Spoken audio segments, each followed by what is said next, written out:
Doug Gilmour and Greg Paslawski became members of the St. Louis Blues. At that time, they really didn't know each other. But today, they are good friends away from the rink and playing some great hockey for the Blues during the playoffs. Like Paz and I have been here together. We've been playing a lot together, and we kind of hang around together. Not that we like each other or anything, but...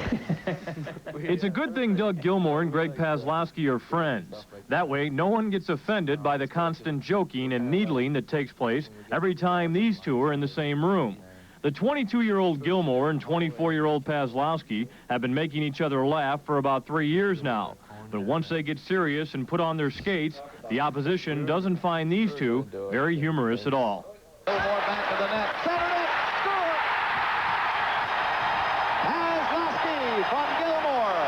Now what a connection that's turning out to be. We've had fun since I've been here, and, you know, a fair amount of success, and we'd like to go a little further yet. Do you ever have your own little squabbles where, hey, you know, why did you do this, and what are you doing that for, and vice versa? Is that natural in hockey and among line mates? Yeah. I think so, yeah. I like to go up and squeal on to the coach or the general manager and get him in trouble. Or... Yeah, I've been there before.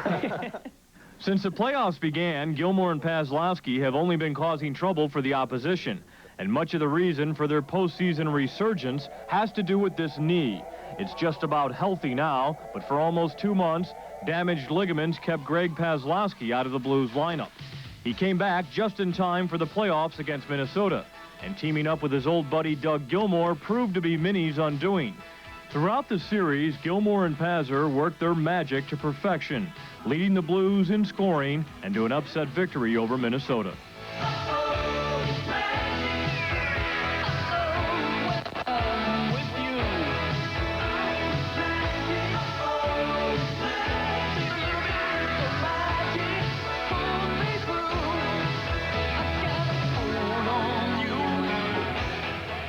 It seemed like we clicked right off, like right away. Against the Minnesota series anyways, everything worked really well, and everywhere the puck went, it seemed like Doug would give me the puck or I'd give him the puck, and we knew where each other one was, and it just seemed to click. It was funny because we just talked about it and we said, you know, we can do it, and it just worked out that way. It was kind of hard to say if we really meant to do it that way, but everything went our way that night. Out in front of shot. Gilmour scores!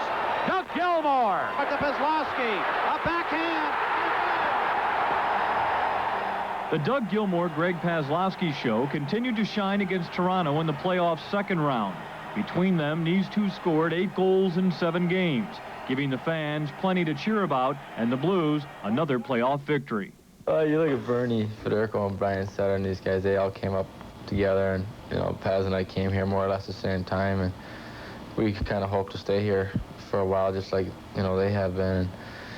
His nickname's Booger. I don't know why they call him Booger, but he's Little Booger. And you're Little Booger? But is that anything we can explain on public TV? No. We just came here together, and we kind of like to finish together as far as we can, anyways.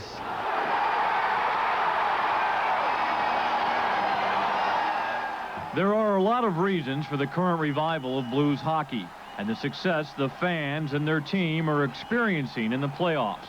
But the contributions of these two friends and teammates certainly rank right up there.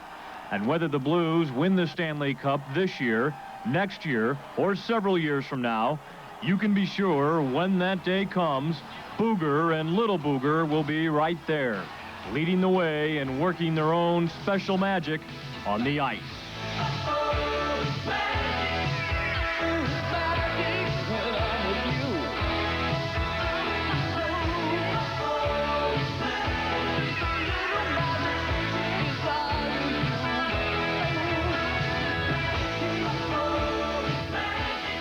For being our first period guest, Anheuser-Busch is proud to present Booger Paslawski and Little Booger Gilmour with a Busch Seiko watch.